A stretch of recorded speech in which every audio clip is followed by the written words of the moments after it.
Are you ready? Because things about to get hot. To my left, we have Chad, I am Country Strong Wiles. I like it. And to my right, we have Josh, otherwise known as Mr. Conspiracy Theorist Miller, joining us. Let's go. He's also a Navy SEAL. That's right. Don't mess with him either. So I can handle anything. That's right. What's up, Chad? What up, Josh? Ready to do Alex? this? Yeah, let's do this. All right, what are we doing today, guys? Well, you introduce it, and then I want to talk about our sponsor. Okay. Yeah, go ahead. All right, so today we are doing a Q&A with Chad and Josh. I'm going to be your Much MC. anticipated. That's Yeah. right. That's right. Yeah, because you guys sent in the questions. That's right. Yeah, and I have a little bit to say about that. Let's talk about the format. The format is while we're answering these questions that you guys submitted, they're going to be eating one wing, and For each question. for each question, and the wings get hotter and hotter each right. time. And we end with the hottest pepper Known to man. the Carolina Reaper On this earth. on this earth so far. Yeah, if you don't get that reference, listen to the UFO podcast. And and we haven't tried this one yet, so it'll be very interesting. I'm pretty good with spice. How are you, Josh? I don't know. We'll see. Yeah, so They have not prepped for this. yeah, not at all. So this should be fun. This should be really interesting, but I'm willing to try. Okay. Well, good. Well, you have a word from us. All right, we want to thank our sponsor, Varsity Wealth. They're a financial planning firm located here in Mandeville, Louisiana. Richard, aka Dickie Lyons, and Paul Hodge, they will meet any of your personal financial needs or even a smaller, large business that you may have. They plan from, doesn't matter if you're 20 years old and you want to buy your first house, or 55 and, career change, and you just want to know, like, hey, do I have, enough to finish me through to the end of my life? So any kind of plans or any needs you may have, check with them. Their website is Richard Lyons. It's going to be on the screen, .nm.com. Free consultation there. They have a ton of clients in the Mandeville area, but don't let that make you think you're not going to get good treatment because they have a whole team dedicated to helping serve your financial needs. So check them out, link below. All right? Excellent. Good job. Also, we got the swag, That's swag on Varsity it. Wealth. T-shirts, they hooked us up. So thanks, guys. They were the sponsor for this. This Paul is and happening Dickie. because of them. Yeah. So this will be fun. And without further I'm ado, starving. Let's do Here we this. go. All right. So first off, there were tons of questions that were submitted. Really great questions. I thought there was going to be more like silly questions, just fun things. But what this tells me is that our audience really has good questions that I think a lot of Christians are thinking about. That's great. And I think y'all are great guys to answer. That's why we All right. exist. That's why we exist. So before we start, I'm going to give y'all some softball ones. So there's a couple silly ones that were on there that I really wanted to So share. don't with eat y'all. yet? Don't eat yet. Don't eat yet. Don't eat yet. No, Tell no. me when. Okay. Chad, you Game play. all at once. Chad, you play baseball, right? Yeah, back All in right. the Did day. you play baseball? No, that's okay. This is actually one that I've thought about before. All right. So if you were in the MLB, All right. Major League Baseball, if you were in the MLB, what would your walk-up song be? That's a pretty easy one for me. I'm going For Whom the Bell Tolls, Metallica. Okay. You get the big gong before it starts, and you get the kick in with the hard rock. I think that's the way to go. Lights go out, kind of Undertaker-ish, Yeah. really go all out for it. Yeah. Mess with the pitcher a little bit. Yeah, you got to do that. I'm thinking Juvenile, back that thing up. Just comes to mind. Either that or He has not played baseball before. either that or Nelly. Nelly. You remember Nelly's song? Which one? Which one? Going down now. St. Louis is no. Yeah? Going Yeah. down now. Going down. That's exactly how it goes. Yeah, probably Nelly. It's better, more wholesome. Well, good deal. Is that not a good song to walk out That's to? great. I mean, it's got good rhythm. If that comes on, Is there not a lot of rap songs coming on for the there's walkout? rap songs coming oh out. no, definitely, definitely. sure. Mine would be a rap song. Yeah. too. I mean, Which one? Oh, Bad Boys for Life. P Diddy and those guys. Oh, okay. That would be fun. Dun, dun. All right, yeah. Okay. You got to have like that where it hits. It's got to hit. It's got to pump you up. Because So- like when you come out, the first thing that's going to hit is that opener. It's got to have get the fans on their feet. Type That of makes me think of I never watched baseball, but wrestling, like Stone Cold's, Yeah. like all their thing. walkout yeah. songs. You can't have a slow build, or it's just like we're waiting too long. You got to Right. have that. As soon as it hits, everybody hits their feet type of deal. Okay, okay. That's why I like the gong. You Every hear the player gong. has their own walkout song? Well, yeah, a lot of major league teams do that. It's crazy. All right, next question. Again, this is somewhat of a softball, but it's a thinker too. I think you're gonna really like this one, Josh. All right, what do you think we should be doing in terms of space travel, in terms of like importance and like what's the real goal? This is a bad question for me Really? because I couldn't care less about space travel. Yeah, I don't think anything's out there worth looking for. I think when it comes to just exploration and curiosity, I'm okay with it. I have nothing against it. The priorities of our world, it's pretty low on the list. I don't think it should be government funded. Yeah, I like that. It needs to be privately funded. Look what SpaceX. Musk is able to do. Yeah. Privately funded. I mean, I don't know. He may get government grants, but he doesn't need them. Like he's Right. able to raise his own money and do it all We have himself. a lot of issues just in our neighborhoods and our we need to be putting more money towards that than exploring. If we're out of debt, you can go check out space. Exactly. You know what I mean? It's like Like telling to your kids, like, hey, listen, if you can pay all your bills, you can use that money for that's what the whatever guys you at Varsity Wealth like. You want the nice steak dinner? You get out of debt, then you can go as much as right. you want. You got the wham money, walking around money. That's right. You know? That's right. I like it. So there you go. Well, on your recent podcast, you talked a little bit about UFOs. I just thought maybe there'd be a little bit more curiosity. So here's the deal. This is what's interesting about the UFO thing. We spend all of this. Here we go.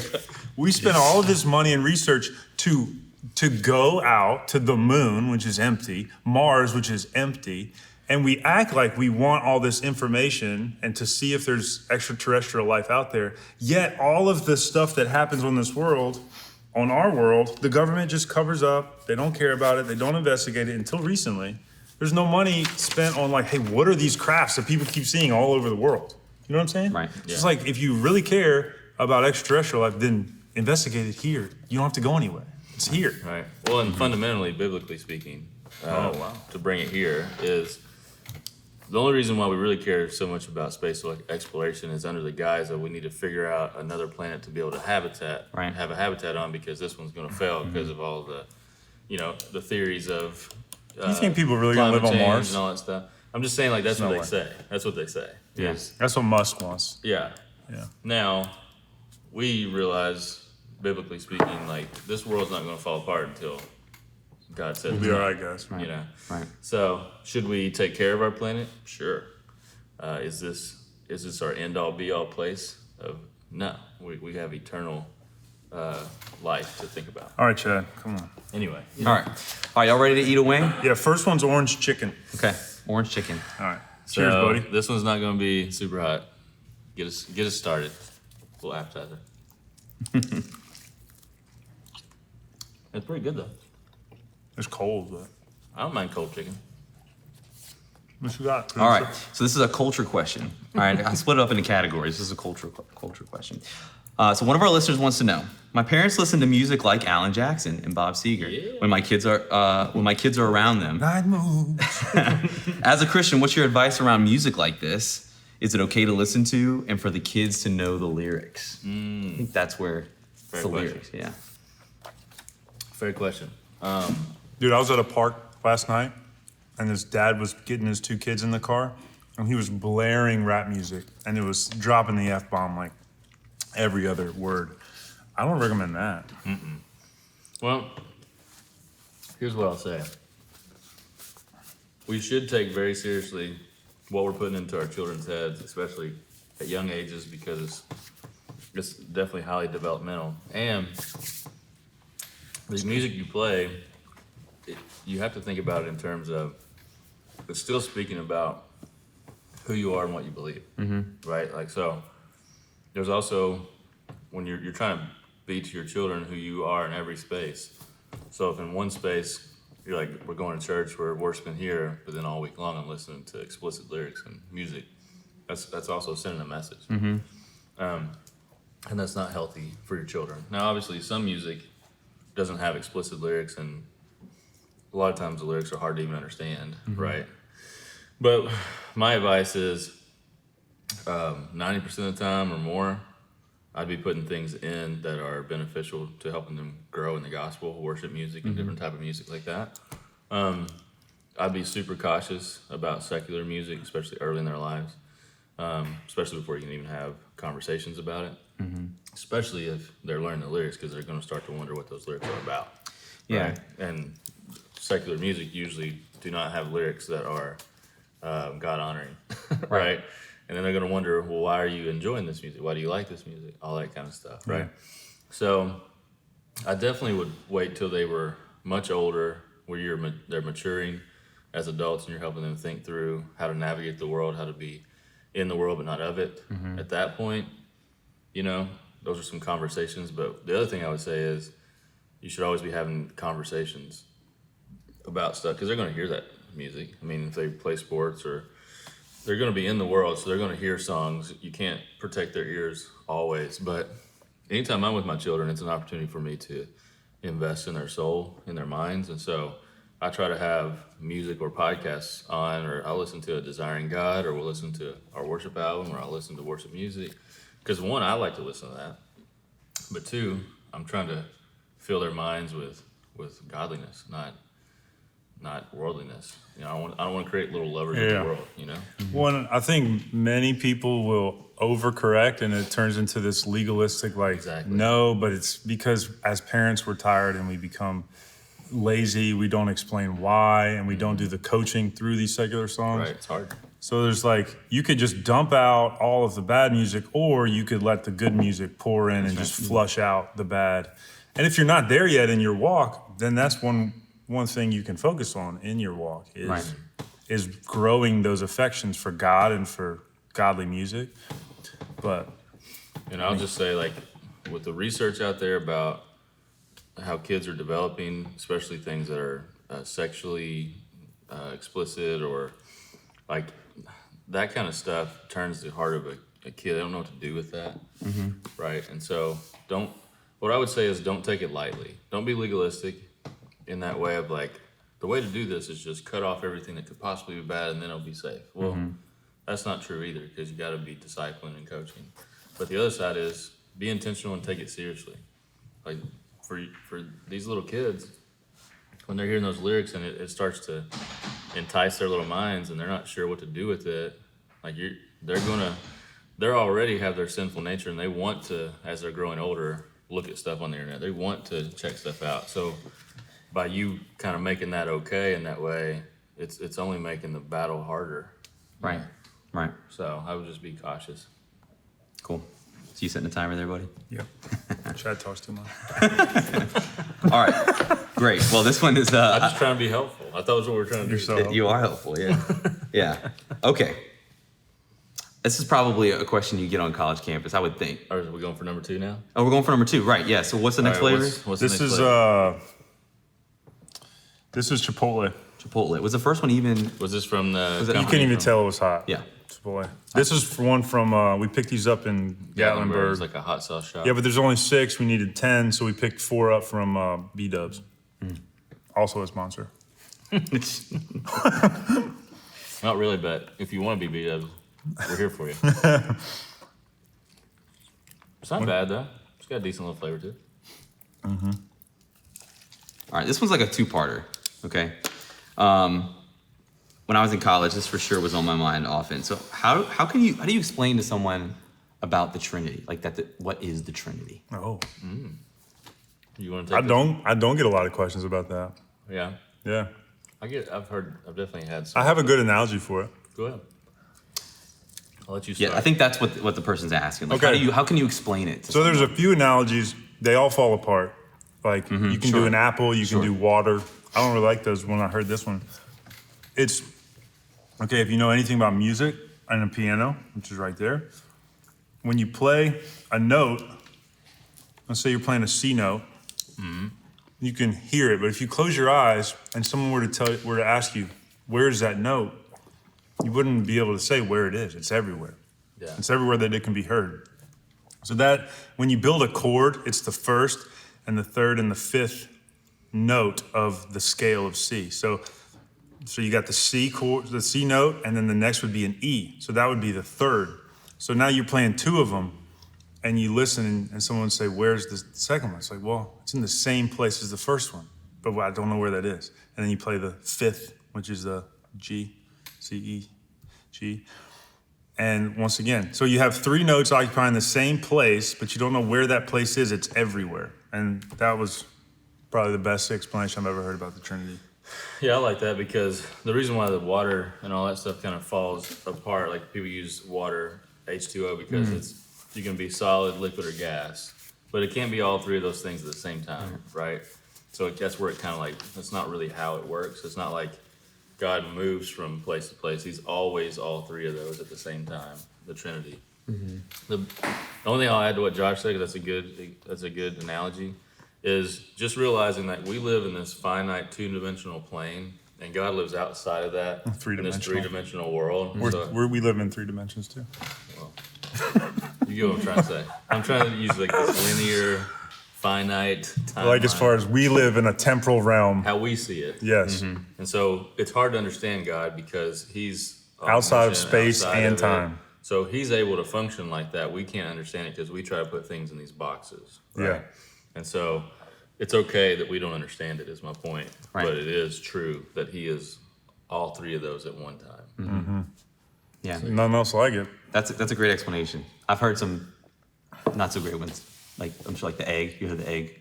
Oh Like, yeah. that one's yeah. I don't like that one. Yeah, that was on actually a Superbook episode, and I was letting my kid. It was like one of their bonus content. That was great. I mean, the point is the Trinity's tough to understand, Right. and there's really not much in this world that we can really point to explain God. We Right. see glimpses of him. He's much bigger than we can imagine. So, Right. Well, part two of that question is it bad for someone to have more affection for Jesus than for God? Is how it was worded. I would say yeah, because that's a misunderstanding of the Trinity. You can't, like Jesus, God, Holy Spirit. can't separate 'em. They're all one.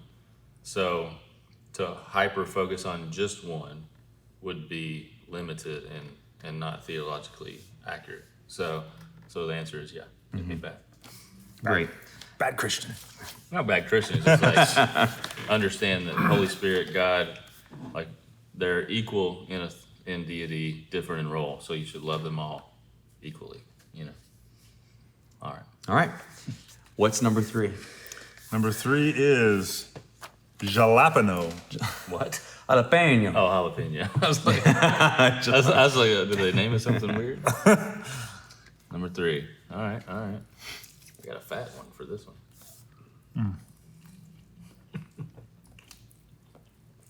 Nothing. Okay. I mean, the heat is so far We're only on 3 though. Only on 3. insignificant, but Number 5 is pretty hot. you know, it takes a minute. Yeah. It takes a minute. All right. This one, y'all have answered questions similar to this, but this was on there twice, so that's why I'm asking it. How should Christians feel about casinos, sports betting, gambling in general? How should Christians feel? You want to go first? Well, we talked about this. You got the general, and you got the particulars.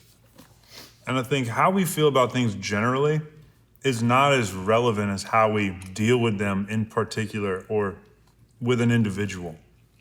Meaning, like, you want to speak to it generally, like, you may be right, you may be wrong. But if you're discipling someone or you have someone in your church who needs to know, like, maybe they have an issue with gambling. Maybe you're, like, getting in the weeds of their life and you're like, hey, I think this thing might be an issue, or maybe it isn't.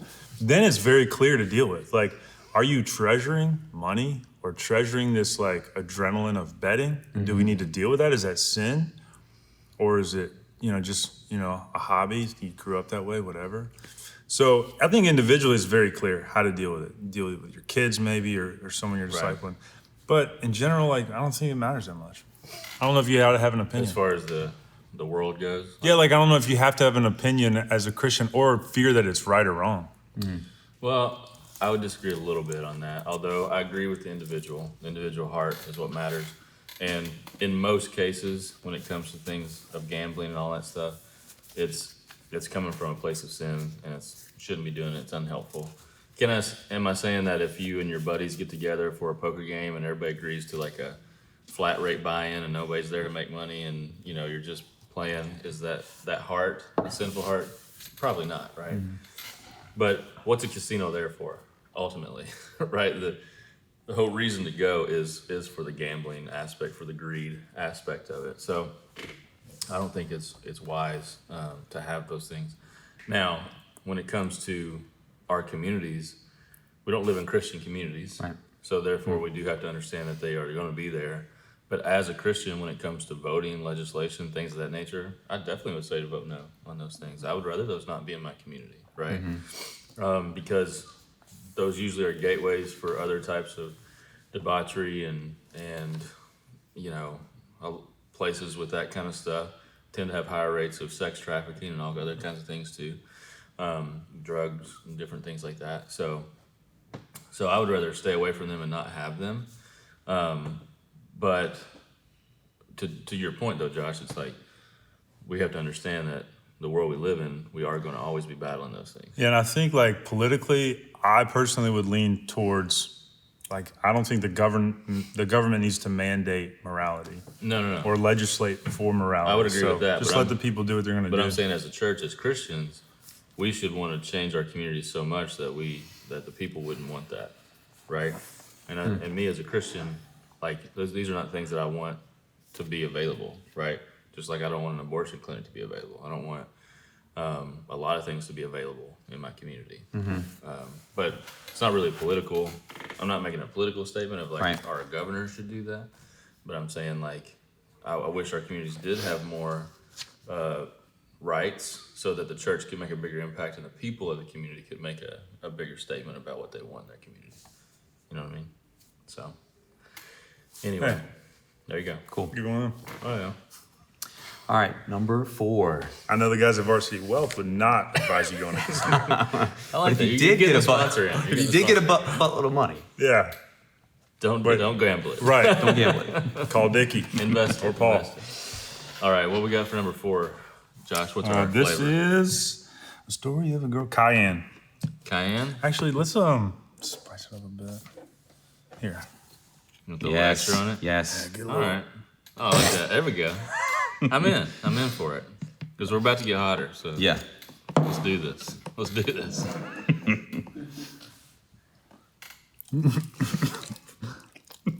So glad I'm not doing this. All right, we're starting to. Yeah, that's got a little kick to it. Yeah, buddy. That's the way to do the rest of them. Either those Okay. bottles, let's pour it. Oh yeah. Give the I people was what they thinking the want. one before that looked kind of dry. So Yeah, but jalapeno. I mean, Yeah, you're right. You're right. Yeah, you're right. I mean, cayenne's not the end of the world, but yeah, Right. when we pour it on there, it definitely gives it a bigger kick. All right, this is another 2-parter. All right, the first question, I'm gonna ask them both. First question is anger a sin? And the follow-up to that is, how is the wrath of God justified, or even the anger that Jesus had at the temple flipping the table? How is that justified? You go. I'll say it this way: man's anger is sinful, righteous anger is not. I'll put it that way. Because man, James 4 says, "Why do you get angry? It's because you want what you want." Right? It's from a place of pride. So when you're angry because of your own injustices, your own desires, your own wants, that is always sinful, right? But Ephesians 4 does tell us to sin, but do not be sinful in your anger. Meaning, like, you can be angry in a way that's not sinful, but not to respond in sin because of righteous anger. And with Christ, when we see our examples, it's always righteous anger of those who are sinning against the Lord.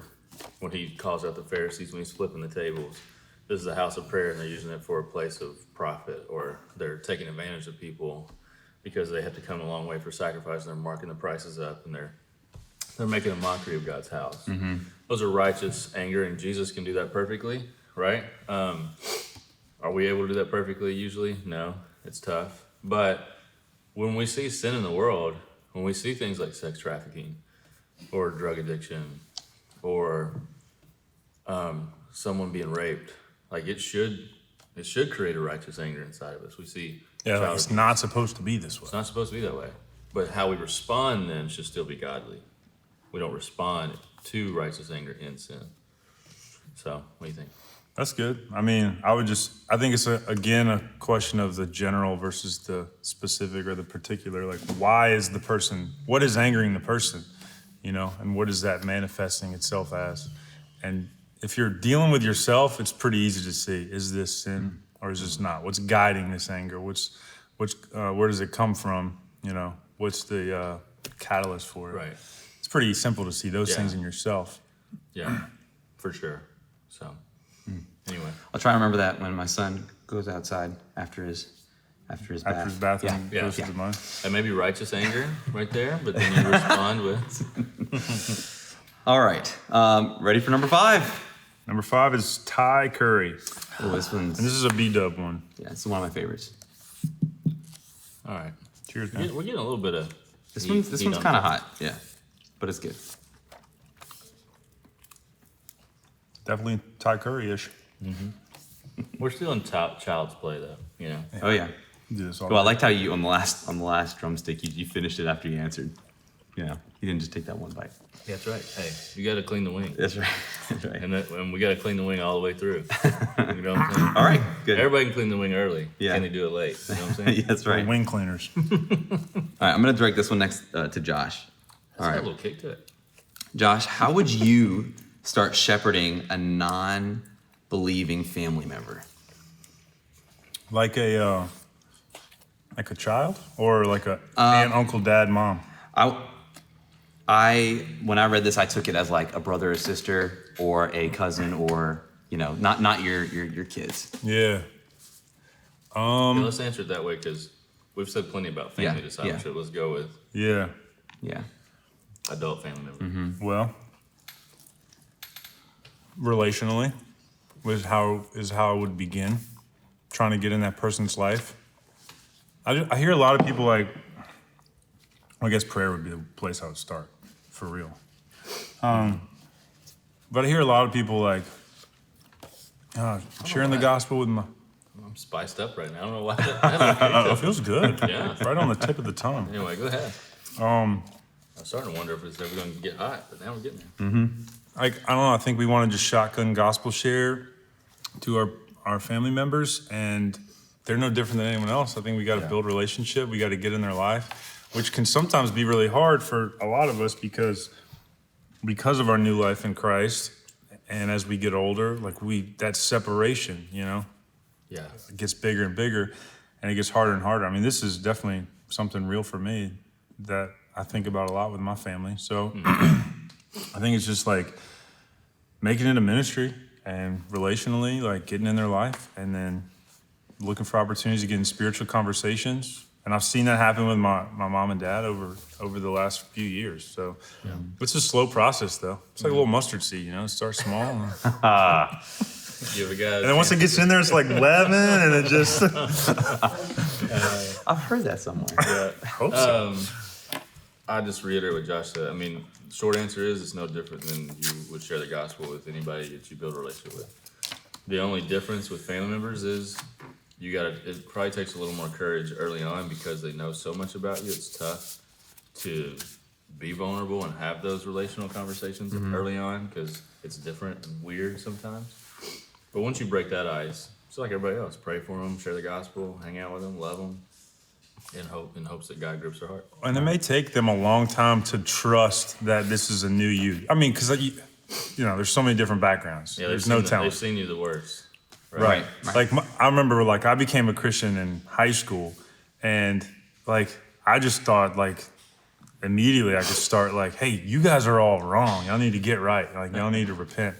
And it's like they don't trust the new me because I'm not even new yet. I still look and act the same. I was still angry all the time. It wasn't until like they started seeing, like years later, they started seeing my life change. That I started having grounds to actually, Right. That's why the Getting focus spiritual on prayer conversations. and actually sharing the full gospel from Scripture is the best way to do it because don't rely on your character because of that very point. Like it might take them a while to really trust in who you're becoming, but the Word of God speaks and God's the one who saves. So early on, just be like, hey, here's what I'm learning. Can I share with you what I've learned? And just stick to the Bible. it's good. Okay. Number 6. We're on 6. We're round the corner. Number 6 is hot. This is B-Dub's hot. Just straight up hot. Just straight up. Oh, whoops. Straight hot. We're in the cayenne, so we got a little hot cayenne. Here, I'll do it. So it'll be the same. There you go. I don't want you to. I'm a little nervous, but I shouldn't be. A guy in that little kick, mixing with the hot might take it up a notch. All right, this next question comes from the wonderful, beautiful Megan LaCour. So, baby. Oh. All right. And I thought this was a great question. I never thought about this. All right. Is Adam and Eve in heaven? It's a great question. Adam and Eve in heaven. We have no clue, right? But we could We can speculate. speculate. I want to go with yes, only because they were given that original promise. And you see the way they respond when Abel's killed and when they have Seth, who's the son of the new promise.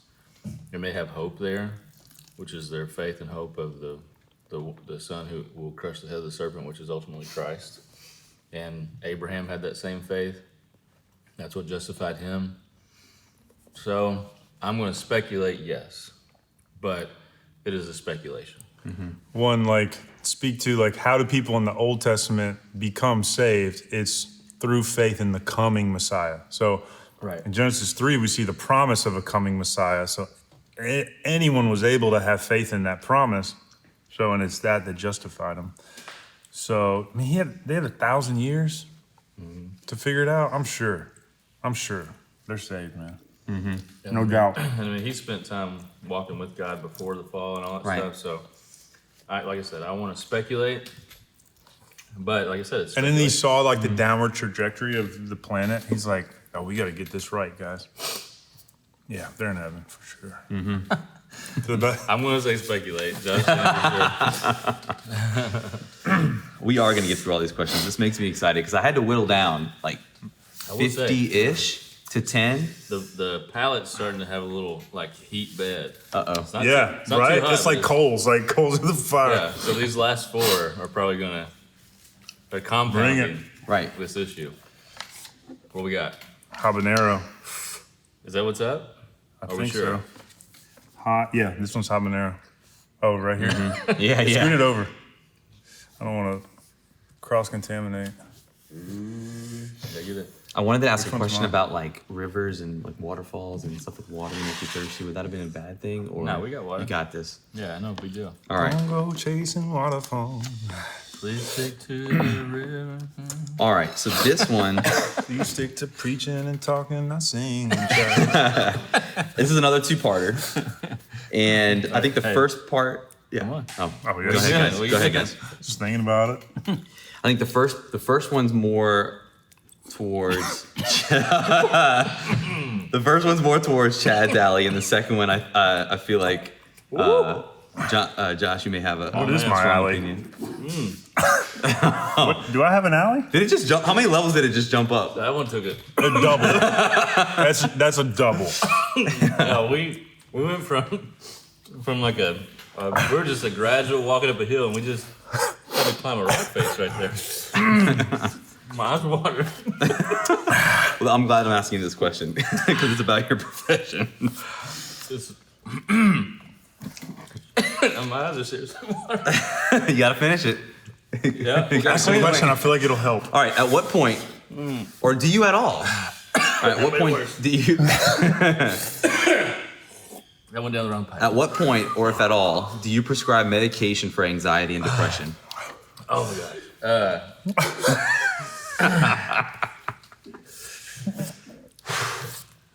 I'm never saying never, but You can't typically- prescribe anything. You're not a doctor. Well, yeah, Well, you know. Okay. Good question. Okay. but do I suggest it? 99.9% never.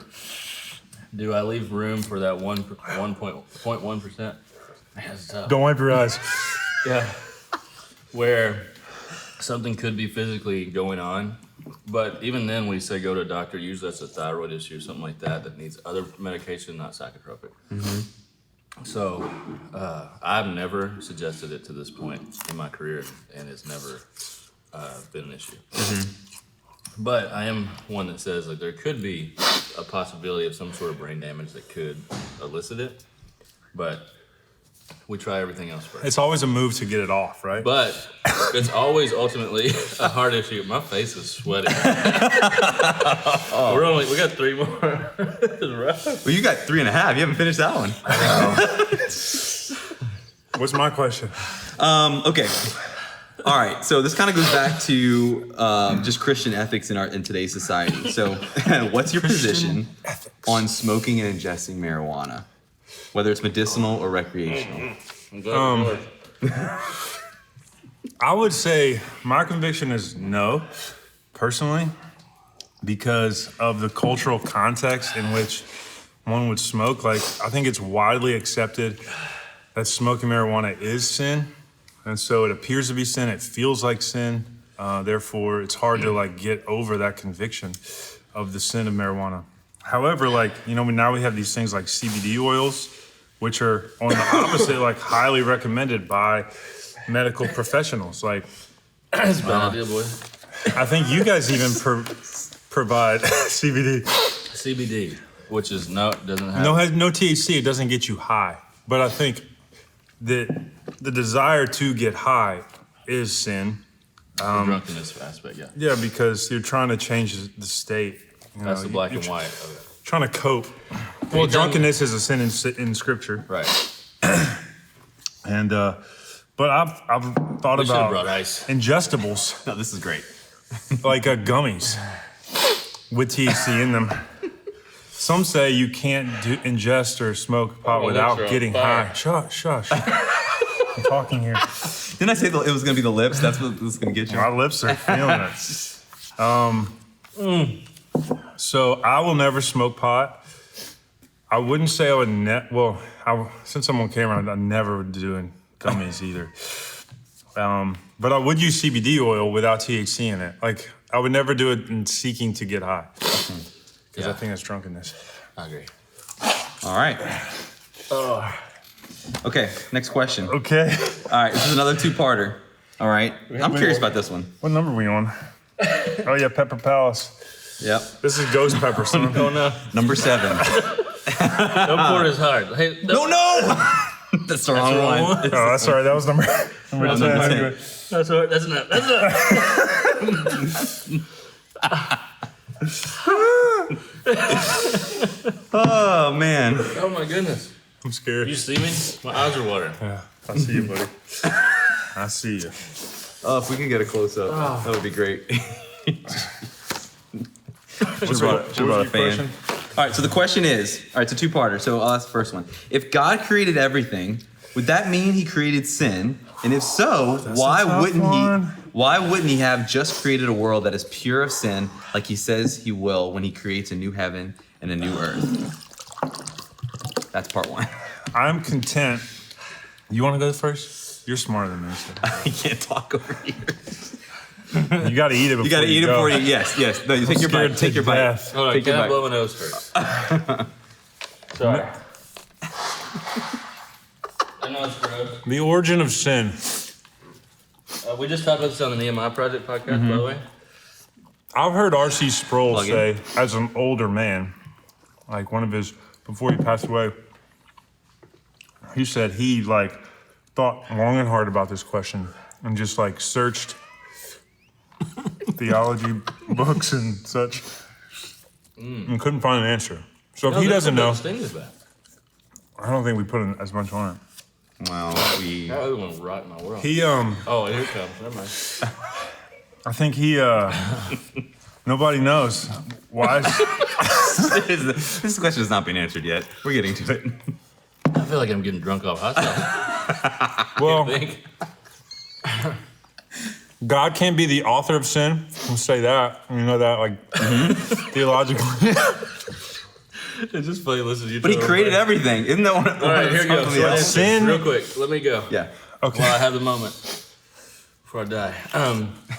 God, we had to make two conclusions. First of all, God is ultimately about His glory, I made it.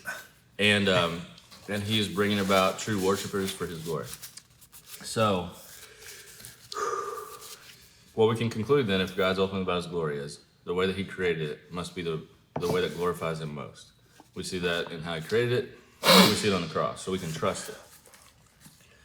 Number two, and this is a speculation, but a premise off of that, is if you're a robot, you can't worship, right? Because part of worship is the ability not to, right? You have to choose it.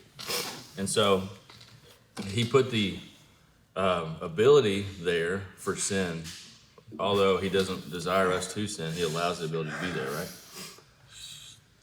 With that, no better way to say it than the risk. Although God's sovereign, he doesn't risk anything. But I don't know how else to describe it. Mm-hmm. Knowing that He's it's not possible. reckless. Knowing it was possible. But through that, in the end, as he's bringing about through Christ, in the end, there'll be no sin because those through this life have chosen to worship him are in his kingdom, and we destroy sin and death for good. In the end, gosh, I'm trying to get there. In the end, He'll be able to get rid of sin and death fully and not need it to be there anymore because those who are there have proven that they worship him. They've been worshipers of him.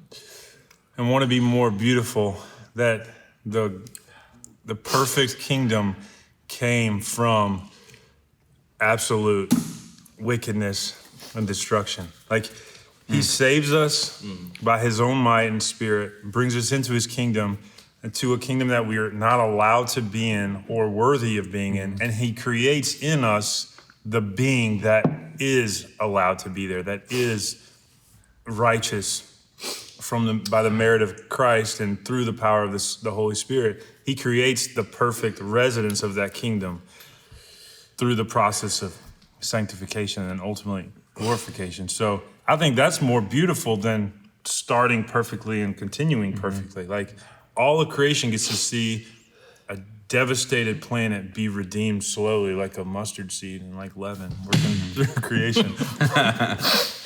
So I think it's because it's more But- beautiful. We did a deep dive in this for an hour on the Nehemiah Project podcast. Go check it out. Oh, really? What's the episode called? We'll put it in the show notes because right now I can't remember. But it's the one that came out this past week. I think you already answered the part 2 of the question. Maybe you can find it. Yeah. Why does God allow the devil into our lives? But would you say it's to glorify himself, like you're saying? Well, the devil is a created being as well, who also chose to sin, and ultimately he'll be glorified in the punishment of it. Yeah. All right, great. All right, this next one I think is more of a softball question. All right. Can you But what find hot? that? Oh, There you go. there you One go. second. It's Yeah. Exploring the Purpose of Creation Is My Life About Me. Is it that one? There it is. Yeah, go Okay, check that there one you out. go. We talk about it in Long Point. All right, this next one is, it's the Buffalo Wild Wings wild sauce. It's a step below the Carolina Reaper, so This hang one's on already to got- your pants here, That looks boys. pretty. Yeah. It's already juicy. Yeah. Smothered. I only got 2 more left. I'm sweating. I see how you could pass out from this. I feel lightheaded. Goodness. This is getting you. Come on, boys. Here we go. Yeah, keep it away from your lips. That's cute. All right, this is easier. Okay. But how do you guys feel about? Let me I feel terrible right now. Thanks for asking. This is the worst idea ever. No, I'll just ask it like the person wanted. How do you feel about plastic surgery? Oh, like Botox and breast implants? Or If it's for cosmetic reasons solely, like just because you want to feel better about yourself, that's sinful. You should embrace who God's made you to be. It's not your identity. If it's cosmetic surgery in terms of like you're in a car wreck, you're trying to rebuild your face, that's a different story. sure. One's for survival, the other one's for just to look better. Just to look better, it's a sin issue. Yeah. Same with tattoos. Hey. Oh, here we go. Here's my conviction. Nobody asked you. How's that one? Not so bad. I can't taste anything. Oh, you're just. I think I'm still feeling the last one. All right. All right. Carolina Reaper. They want to roll through this. They are done. I can tell. They are done. Oh, Come on, let's hey, put more on there. Come on. This is the last one. This is the last one. I'm scared. Go big. I am very scared right now. Oh man. I'm gonna pass out. I feel like this one. Hey, don't forget, at the end, you got to say something from the heart about Dickie and Paul. Well, sorry, Dickie. Sorry, Paul. It's gonna be bad. His heart's feeling a little inflamed right now. Yeah, my mouth. All right, buddy. All right. Cheers. Hey, we made it. We made it. Oh, we got a drum on this one, too. I know. There's no way to eat this without getting on your lips. No, he's fully circumnavigated the whole wing. What's the question? All right. I have thoughts on this one too, but I'm curious to hear yours. Can people really speak in tongues or in the spirit? Dun dun dun. In the spirit, yeah, if you ever recite scripture, speaking in the spirit, right, Chad? Right. And yeah, you can speak in different languages all day long. Is emotional jibber jabber speaking in tongues biblically? No, it's not. That's not biblical. Sorry, I have nothing in me to dress that up. I used to speak in tongues. It's legit. I mean, in our community, I mean, I'm sorry, but that's just bad. many theology. I'm sorry. there's plenty The of way churches that the way the tongues was taught to me was terrible. I didn't know it at the time, but it was. And then the way I continued to do it was completely pointless, and I always felt deep down like an idiot while I was speaking in tongues. But I did it because I thought it was like holy. It gave me an emotional charge. Yeah. Because I think of the environment when I was taught tongues. It was a dark room. There was literal smoke, like fog. There was loud music. People were all like worshiping. That wasn't too bad. I mean, I think we're like Your tongues are numbed out destroyed. at this point. Yeah, because the That one that kicked it up hard. habanero Yeah, that one. takes the cake. But yeah, that's a lot of that's. Well, no, just the spiritual. environment that I learned it in was so not authentic. That's what I'm saying. It's spiritual emotionalism. Yeah, Just looking for an emotional high. I remember like someone Biblically trying to, speaking, that's not what tongues means when you even see it happen at Pentecost. It's everyone heard in their own languages. It was Which for is- the point of the gospel going out. which think about like so at the Tower of Babel, God changes everyone's language, and this was a judgment on mankind. Now we talk.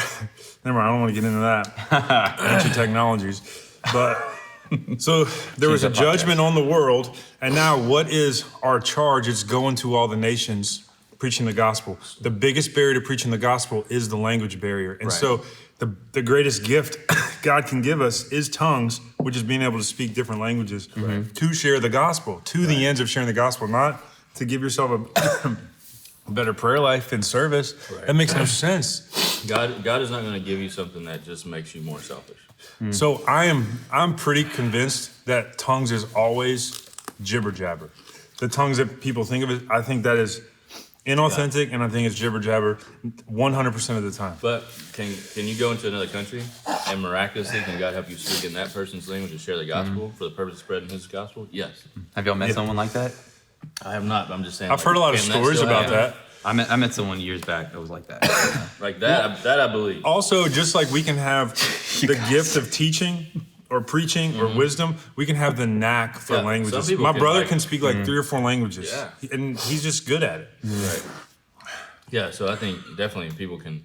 God, like if He calls you to go to another country, can He make it where you can really learn that language well and all that stuff? Of course. But anyway, it's about Him. It's about glorifying Him in the gospel. We did. This was fun. Oh, y'all aren't gonna lick your plates? No. Heck no, I don't know what's on there. Is my face red? Oh, it's, Oh my goodness. I have the best seat in the house. Irish, This is great. bro. Of It's course it's red. red. It's red. It's wet. It's I'm sweating. All right, say something from the heart about Varsity Wealth. Yeah. What I'll say about varsity. Talk Wealth. to the camera right there.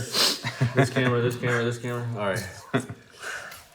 What I'll say about those guys is they love people because they love God. And when they're trying to help people with their finances and everything, it's not just about helping them be more wealthy. It's about helping them do what's best to really steward their life and steward their family with the heart of the gospel. So I highly recommend them. They're the best. We love them.